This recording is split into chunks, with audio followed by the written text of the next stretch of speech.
Hey guys, welcome back to the show, and on this episode I'm going to be talking about a movie that really gives the last movie that I covered a run for its money in terms of the weirdness factor. It's The Peanut Butter Solution from 1985. Now, I remember hearing about this movie a lot when I was a kid, and I'm pretty sure we watched this movie in school or something, but I think I only saw the first half of it. I know that I never saw the second half because I would have remembered it.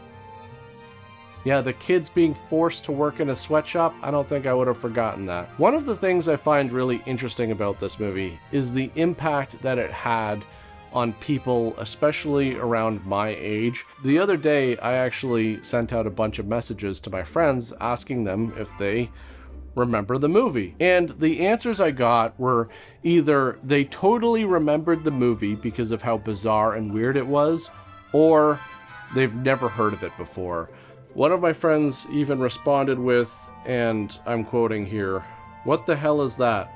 Some kind of Willy Wonka Hitler type shit?" The Peanut Butter Solution was filmed in Montreal and tells the story of a young boy named Michael who lives with his sister Susie and his father Billy. He also has a friend named Connie who comes over while Mike is eating breakfast. So Michael's mother is away in Australia and his dad is a painter. And I'm sorry, are these his paintings?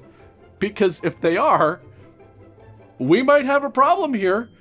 I really hope the mom is in Australia making some money and sending it back home. Anyways, Connie tells the story about how he watched the old spooky house go up in flames last night and that the homeless people that were sleeping inside burned to death. And Michael says that he saw the homeless people outside the bank yesterday and gave them his shopping money. Of course, his sister Susie is super pissed off about this because she does all the budgeting of the family's finances and is basically the most responsible person in the house. How can I keep a budget around here? He's throwing money out. We've got about 50 cents in the bank. Oh, you guys are f***ed. Like, Billy, you gotta get out there and get a job that pays a regular paycheck. I mean, he says he's selling these paintings for $6,000, but I don't know. Apparently, they've only got like 50 cents left in the bank, so he can't be selling a lot of them. I mean, it's one thing to be a starving artist when you have no dependents. But, dude, you got kids, you got responsibilities, man. So either get out there and start handing out resumes or start painting better and fast. At one point, his art dealer comes over to look at his new pieces, and he's like, dude, I can't sell any of these. That is until he sees the big painting Billy has been working on, and he's like, well, I could sell this for $6,000, and you'd get 4,000 of that. And Billy is like, no. That I could sell tomorrow. Well, you're not going to. It's not for sale. It's a birthday present. And could you imagine getting that as a birthday present? I mean, where do you even put that? Except the fireplace. Not above, I mean actually in the fireplace. Because at some point, you're gonna have to burn something for warmth when they shut off the heat. He could have gotten $4,000 for that. Do you know how much money that was in 1985? I did the numbers here. Adjusting for inflation, that would be like $10,000 today. So, you know, you add that to what's in the bank already, and you're looking at, what? $10,001.30. He even said he could sell it tomorrow, and you're gonna say no? Dude, the well could run dry at any second. I was hoping that your wife was off in Australia making some real money and sending it back home, but to me it's clear. She doesn't write, she doesn't call. She left for a better life. Meanwhile, you're stuck at home with 2 anchors around your neck, and in your mind, this is the answer? Birds? Like, what's next? You're gonna start a YouTube channel? Okay, that might have been a bit harsh. It's time to move on. Anyways, on the way home from school, the boys stopped by the spooky house where the fire happened and, you know, the homeless people were horribly burned to death, and Mike decides to take a look inside, but whatever he sees scares him so much that he falls out of the house. And I'm telling you right now, if that happened to me, just dig a hole right then and there and shove me in, because I am dead. Or at least I'm gonna want to be dead. There's no way I'm gonna get up from that. When I see stuff like that, it reminds me of when I was a kid and I used to run and jump and roll and play and all this stuff, and now it just hurts. Last fall, I joined a dodgeball league. What the hell was I thinking? I was injuring muscles that I didn't even know existed. So Connie takes him home in the shopping cart because it's not like the homeless people are gonna need it anymore.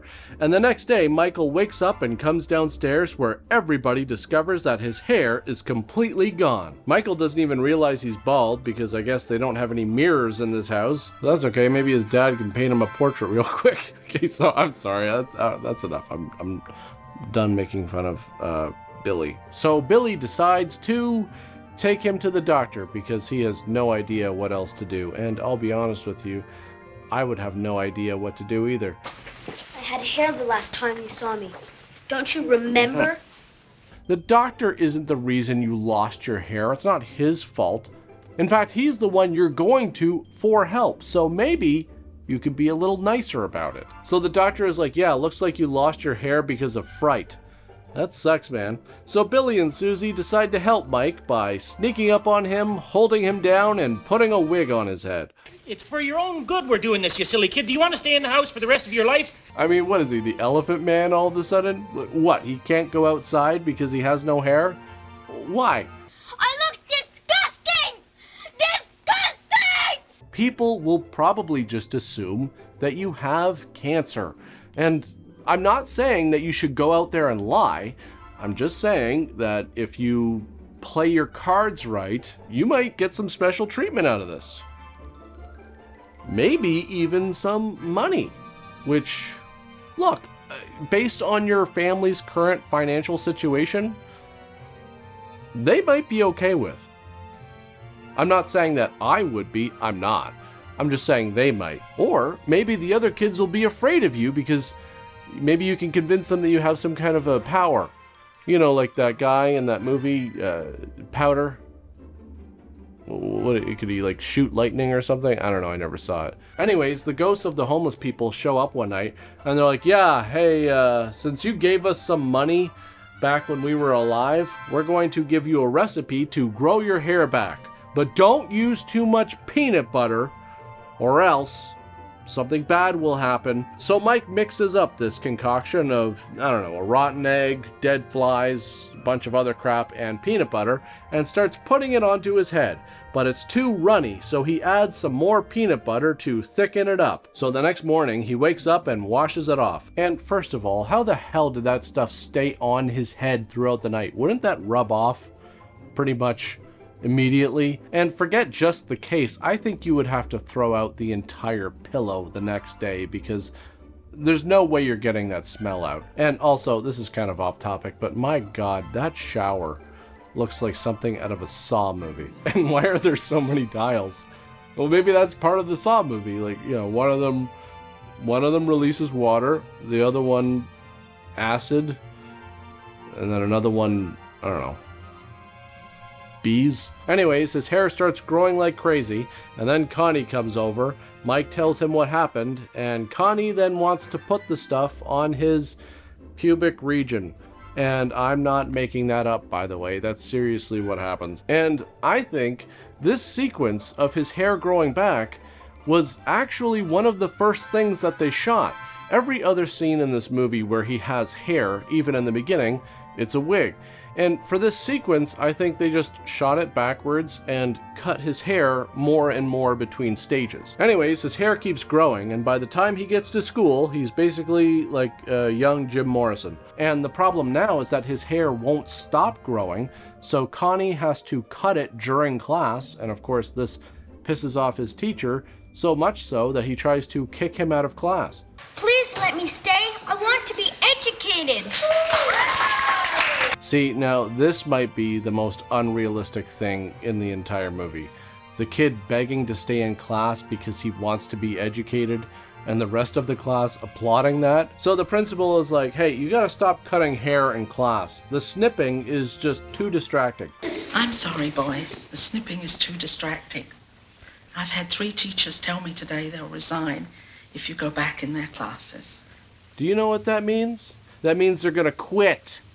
Do you know how much your teachers get paid? Not a lot. Most of them are having a hard time making ends meet as it is. And 3 of them, not 1, not 2, but 3, are willing to give up their paycheck to avoid your scissor snipping. That's how bad it is. That's what you're driving them to. The poorhouse. And that's no fun. Nobody wants to be in the poorhouse. Mike, you should know. Your family looks like it's having a pretty hard time getting by. I saw your dad recently. He looks like he's on the brink. Kind of surprised that he can even pay the mortgage, to be completely honest with you. I've seen his paintings. They're not, I'm just going to say it, they're not good. I've actually seen better paintings in the art class here. Yeah, your art class, specifically. And it's not even debatable. I know they say that art is subjective, but in this case, it's pretty objective. And what I find funny about this whole situation is that none of the adults are like, hey, something might be seriously wrong here. You know, this kid's hair won't stop growing at an insanely fast pace. I mean, his dad took him to the doctor when he lost his hair, but this is okay. This is normal. This kid had to rig up a rope and pulley system so that he can get to sleep. This is much worse than being bald. Now that's a head of hair.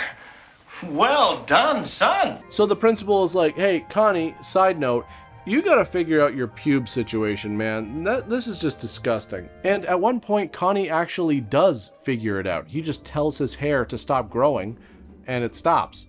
And then his voice changes for some reason. But what happened to my voice?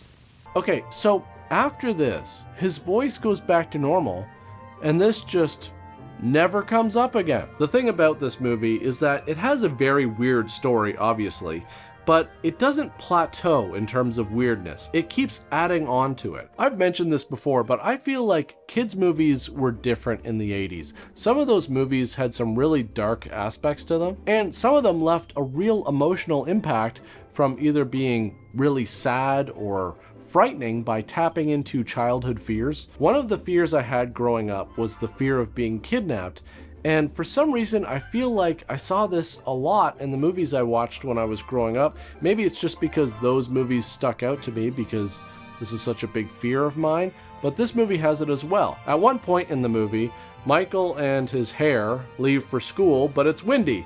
So Mike decides to take a nap under someone's porch where he's kidnapped, and then there's a time jump where eventually 20 kids go missing. And it turns out they've all been taken to a sweatshop where they're kept in cages and forced to work an assembly line making paintbrushes out of Michael's hair, which is cut and put onto a conveyor belt as he lies there and is force-fed yogurt. And I just think it's funny how differently you view stuff as an adult. As a kid, I would have found this very disturbing and probably would have had nightmares. As an adult, I can't help but see the comedy in the absurdity of it all. I mean, the kidnapper is the school art teacher who got fired, and now he's selling these paintbrushes made out of Michael's hair because it's magic, and these paintbrushes can make magic paintings super fast with basically no effort. So the plan is to kidnap a bunch of kids and have them make magic paintbrushes that you can then sell for 20 bucks each? Dude, hello? You are going to have to provide food and shelter for these kids. And then what? What's the plan here? Because eventually they're going to grow up and either are going to gang up on you, probably murder you, or find a way to escape and then lead the police back to your location. Or at the very least, identify you since you were their teacher. I mean, you lost your job, you need money, I get it, but the answer is right there in front of you. You don't sell the brushes, you just need to sell the paintings. You know about Michael's magic hair, so you make one brush. Shouldn't be that hard, you don't need to kidnap him for it. His family is literally throwing out garbage bags full of it. And then you just sit there for an hour and you can crank out, what, 10, 20 paintings? I mean, if Billy can get $4,000 for this, you should be able to get a shit ton for one of these. Definitely more than what you're getting for these brushes. And what else are you making in here? Clothes out of hair? Okay, actually, you know what? I take it all back because this guy is clearly out of his mind. And apparently, he always wanted a child, which I guess explains the whole kidnapping thing, which actually makes the movie even darker, in my opinion, and scarier. Like, this guy was a complete psychopath. Like a G-rated Buffalo Bill. Anyways, they have to find a way to trick the teacher into basically getting scared the same way Michael did in order to transfer the fright over to him instead. So yeah, just like the last movie I covered, this one features a tonal shift, albeit this one happens later in the movie. For the first 2/3, it feels like a fun, humorous story about a kid with magic hair that won't stop growing.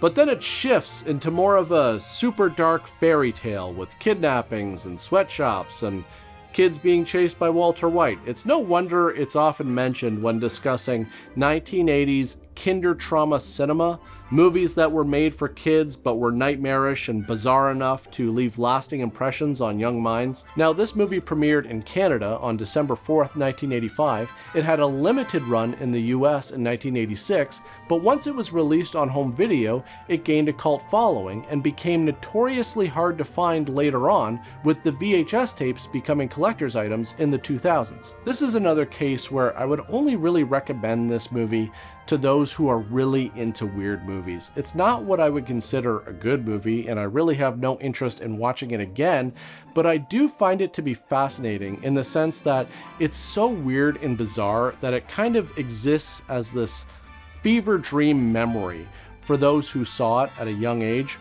I want to thank all of my supporters on Buy Me a Coffee, Patreon, and my YouTube channel members. I want to thank all of you for tuning in, but that's pretty much it for this one, and I'll see you all next time. Also, Connie, what the f***? This is just, I mean, are they getting caught in your shoelaces? Like, what are you doing when you leave the house every day? You just ignore this? It's like they're dragging through puddles. It's just disgusting. I joined a dodgeball league. What the hell was I thinking? I was injuring muscles that I didn't even know existed. There is a ridiculous amount of activity because it's so much sudden, unpredictable movement that you have to make. It was fun for about 3 months, and then after that, I was like, I gotta reevaluate things.